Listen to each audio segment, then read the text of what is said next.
Desde allí, cuente, ¿no? Es la segunda movilización en pocas semanas que hacen, ¿no?, estos gremios de la educación.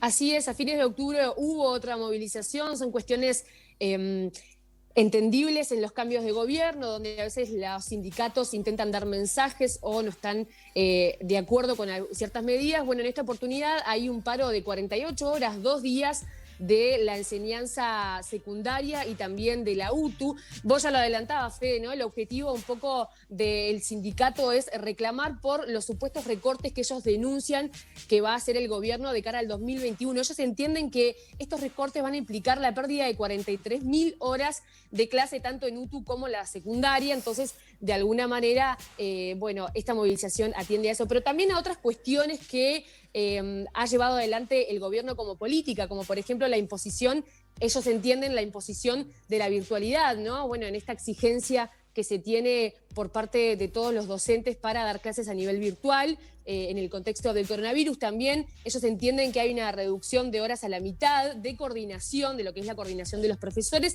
También entienden que hay una eliminación de 200 grupos de trabajo, tanto en la UTU como en la educación secundaria, y entienden también que se eliminan clases y profesores de informática y tecnología y de decoro en los turnos nocturnos. Así que de alguna manera por allí pasan las medidas, ¿no? Como les decía, ciertas medidas de gobierno que tienen que ver con el acomodar el cuerpo a la situación de COVID-19, pero también a, bueno, medidas que ha tomado el gobierno de cara a sus políticas en educación.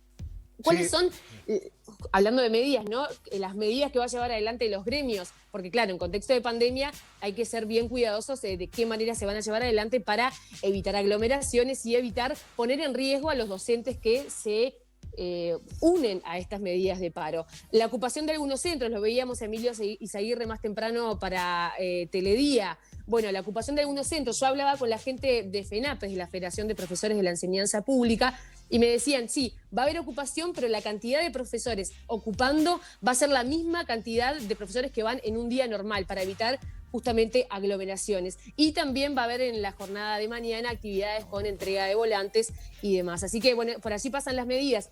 Pero es bien importante destacar dos cuestiones. El Robert Silva, el presidente del CODISON, habló sobre esta medida y dijo que ve la situación con preocupación por el contexto de pandemia. Robert Silva entiende que los profesores están en su derecho de hacer este tipo de movilizaciones, pero que no es el momento por la situación de COVID-19, pero también porque está el gobierno muy cerca de volver a la presencialidad total, ¿no? Este reclamo que ha hecho ya los padres de los alumnos, también los docentes, y por alguna parte también el grupo asesor científico, ¿no? Ha reclamado en varias oportunidades que se vuelva a la presencialidad total de los alumnos. Robert Silva dijo ayer en conferencia de prensa que se está muy cerca de esto, que el gobierno está muy cerca de volver a la presencialidad, a todos los alumnos, digamos, en clase, con todo el horario, pero con algunos cambios en el protocolo, como por ejemplo el uso continuo de tapaboca por parte de los alumnos, que hoy en día no es una exigencia. Así que, de alguna manera, Robert Silva critica esta decisión por parte de los sindicatos porque entiende que en un momento donde se está luchando para volver a la presencialidad, no es lo más pertinente justamente hacer este tipo de movilizaciones. Pero también es algo bien importante a destacar, ¿no?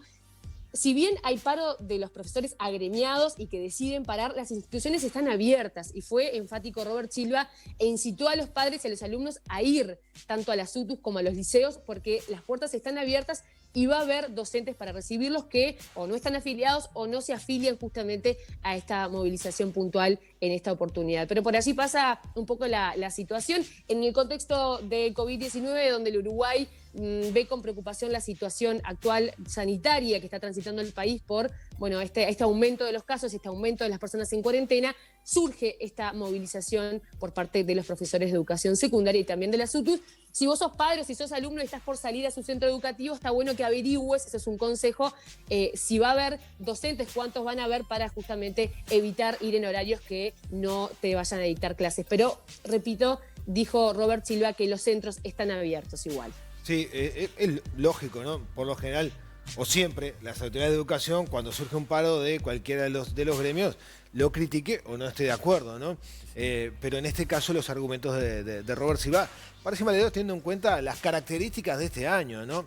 Si bien reivindico el derecho al paro, a la huelga y algunas de las cuestiones que se plantean por parte de los sindicatos son atendibles, del otro lado también... entendibles.